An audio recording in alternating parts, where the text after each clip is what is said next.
तो हेलो दोस्तों, स्वागत है आपका फिर से मेरे यूट्यूब चैनल पर। आज जो हम पढ़ेंगे फोर्थ चैप्टर 10th क्लास का द्विघाती समीकरण।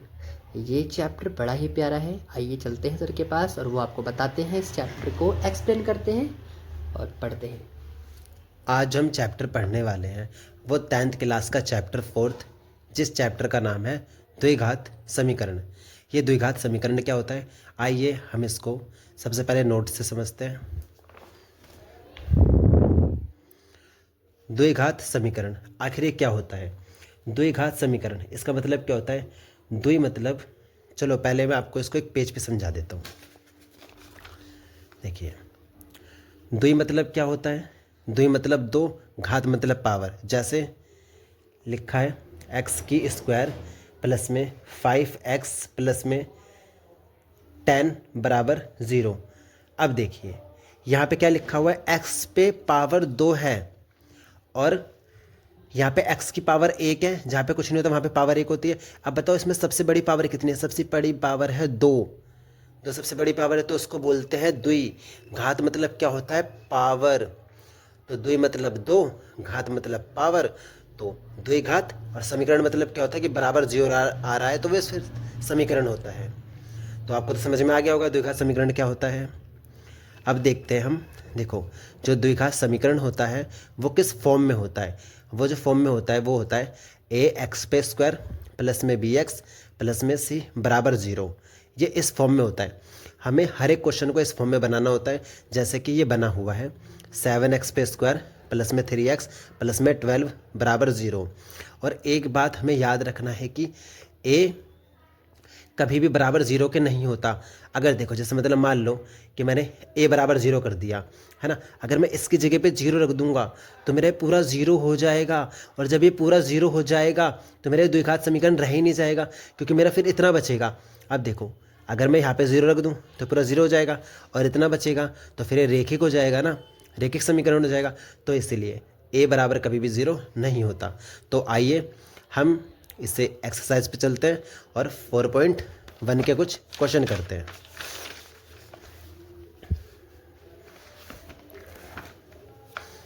सबसे पहले हम क्वेश्चन रीड करते हैं। क्वेश्चन में क्या बोला हुआ है? जांच कीजिए कि क्या निम्न द्विघाती समीकरण है। इसमें बोल रखा है कि हमें जांच करना है। जांच करना है कि मतलब हमें इसको ना द्विघात समीकरण में बनाना है। तो आइए हम पहले क्वेश्चन से स्टार्ट करते हैं।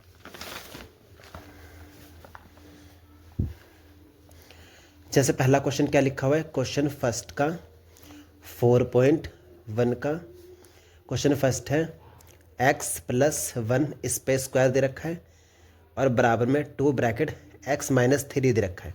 अब हम इसे कैसे करेंगे? देखो, यहाँ पे हमारा a प्लस बी का होल स्क्वायर लग रहा है। a प्लस बी का होल स्क्वायर तो आपको पता होगा, नहीं पता है तो मैं बता देता हूँ। देखो, a प्लस बी का होल स्क्वायर क्या होता है, मैं यहाँ पे कोने में बता देता हूँ। a प्लस बी का जो होल स्क्वायर होता है वो होता है a की स्क्वायर प्लस बी की स्क्वायर प्लस में 2ab। ये b लिखा हुआ है, ठीक है। तो a प्लस बी का होल स्क्वायर होता है। तो यहाँ पे a प्लस बी का होल स्क्वायर लगाते हैं। चलो इसको सॉल्व करते हैं हम। एक्स की स्क्वायर प्लस में बी की स्क्वायर प्लस में 2ab बराबर में, अब देखो ये जो बाहर है ना, ये इन दोनों को पीटेगा। जब भी ब्रैकेट के बाहर कोई भी संख्या होती है तो ये इन दोनों को पीटती है। पीटने का मतलब गुना करवाना। तो इसको हम गुना करवाते हैं तो क्या हो जाएगा, इसको इससे करवाओ, ये चिपक जाएगा, 2x हो जाएगा। माइनस तो माइनस रह जाएगा, 3 दूनी 6 हो जाएगा। अब क्या करो, इसको सही से लिखो, एक्स के स्क्वायर प्लस 1 प्लस में इससे चिपक जाएगा, 2x से गुना हो जाए, 2x से गुना होगा तो 2x हो जाएगा और 1 से होगा तो 1 हो जाएगा। तो 2x बराबर में 2x माइनस में 6। अब देखिए जो x वाला है ना, x वाले को हम इधर लेके आते हैं, इस बराबर को हम बाहर की तरफ करते हैं। तो x की स्क्वायर प्लस 1 प्लस में 2x माइनस में प्लस में 6 बराबर 0। अब ये बराबर जब बाहर की तरफ आता है तो यहाँ के सारे साइन चेंज होंगे। ये प्लस का था, ये माइनस का हो जाएगा, ये माइनस का था, ये प्लस का हो जाएगा और बराबर बाहर 0 आ गया। अब क्या करेंगे, इससे कट जाएगा और ये इससे प्लस हो जाएगा। तो कितना हो जाएगा, एक्स की स्क्वायर प्लस में 7 बराबर में 0। अब देखो, हमें जांच करना था, किससे जांच करना था कि ये द्विघाती समीकरण है या नहीं। तो देखो, इससे ए एक्स के square plus B x plus C बराबर 0। अब ये इस फॉर्म में है या नहीं, देखो एक्स स्क्वायर है लेकिन यहाँ पे बी एक्स नहीं है बीच में, तो हम अपनी तरफ से लगा सकते हैं। कैसे, देखो ऐसे बनाएंगे, एक्स के स्क्वायर प्लस में बी एक्स है ना, बी एक्स यहाँ पे तो कुछ है नहीं, तो फिर क्या करेंगे 0.x अपनी तरफ से ले सकते हैं, प्लस में इसको सी बोलते हैं, जो सिर्फ संख्या होती है तो सी बोलते हैं, तो 7 बराबर में 0।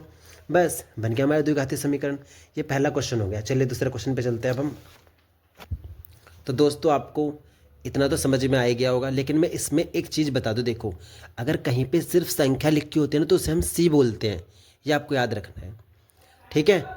क्योंकि यहाँ पे 7 था तो आप समझ रहे होगे कि 7 है क्या, 7 जो 7 है वो सी होता है, ठीक है। और जो बी एक्स होता है यहाँ बीच में, देखो यहाँ पे बीच में कुछ तो था नहीं, तो फिर अपनी तरफ से 0.x लगा देंगे, ठीक है। तो अब चलो हम दूसरा क्वेश्चन पे चलते हैं। देखिए दूसरा क्वेश्चन क्या लिखा हुआ है।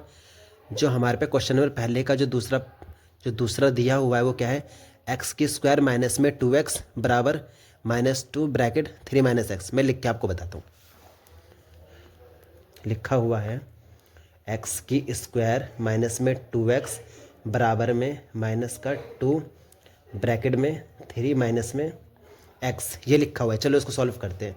देखिए क्या करेंगे, सबसे पहले इसको ऐसे लिखेंगे, एक्स की स्क्वायर माइनस में 2x बराबर में, अब देखिए यहाँ पे समझने वाली बात क्या है, इसके बगल में प्लस होता है, ठीक है, दिखता नहीं है लेकिन, और इसके बगल में माइनस है, तो हम क्या करेंगे, देखो प्लस माइनस माइनस, यहाँ माइनस लगाएंगे। एक और चीज़ बता दूँ, ये संख्या ये दोनों को पीटेगा, ये इन दोनों को पीटेगा यानी गुना करेगा। तो देखो कैसे, पहले माइनस प्लस माइनस, फिर 3 दूनी 6, फिर क्या करेंगे माइनस माइनस प्लस और 2x हो जाएगा।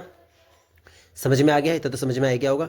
अब देखिए आगे चलते हैं। अब क्या करेंगे, इस बराबर, ये जो नदी है इसको हम नदी बोलते हैं बराबर को, है ना, तो इसको हम बाहर लेके आएंगे। कैसे, देखिए एक्स की स्क्वायर माइनस में 2x, अब जब नदी इस तरफ आएगी तो फिर ये चेंज होगा, +6 माइनस में 2x बराबर में 0 आ जाएगा। मैं बराबर 0 इसलिए लेके आ रहा हूँ क्योंकि मुझे इस वाली फॉर्म में बनाना है, इस वाली फॉर्म में बराबर बाहर 0 आएगा। देखिए मुझे इस फॉर्म में बनाना है, तो ये बराबर बाहर 0 है, यहाँ बराबर लिखा हुआ है, ये बाहर 0, मुझे इस वाली फॉर्म में इसको कन्वर्ट करना है, इसलिए मैं बाहर 0 लेके आता हूँ, बाहर बराबर लेके आता हूँ और बराबर में फिर 0 रखता हूँ, ठीक है। अब देखिए यहाँ पे क्या हो जाएगा, माइनस, ये माइनस का है तो फिर ये एक्स की स्क्वायर माइनस में 4x प्लस में 6 बराबर में 0। तो अब देखिए बन गया ना हमारे द्विघाती समीकरण। जांच कैसे करेंगे, जांच जब हम करेंगे, जांच लिखेंगे ax की स्क्वायर प्लस में bx प्लस में c बराबर 0, है ना, इस वाली फॉर्म में लिख दो यहाँ पे, एक्स की स्क्वायर माइनस में 4x प्लस में 6 बराबर में 0। तो हमारा ये भी क्वेश्चन सॉल्व हो गया, द्विघाती समीकरण बन गया। ठीक है दोस्तों, अब ये जो हमारा बन गया है ये द्विघाती समीकरण बन चुका है। अब देखिए, अब अभी मैंने आपको पहला क्वेश्चन और दूसरा क्वेश्चन मैंने आपको करवा दिया है, तो अब जितने भी आगे के और भी क्वेश्चन है तो वो अगले पार्ट में आपको मिल जाएगा। क्वेश्चन नंबर जो क्वेश्चन 3rd है, 4th है, 5th है, 6th है,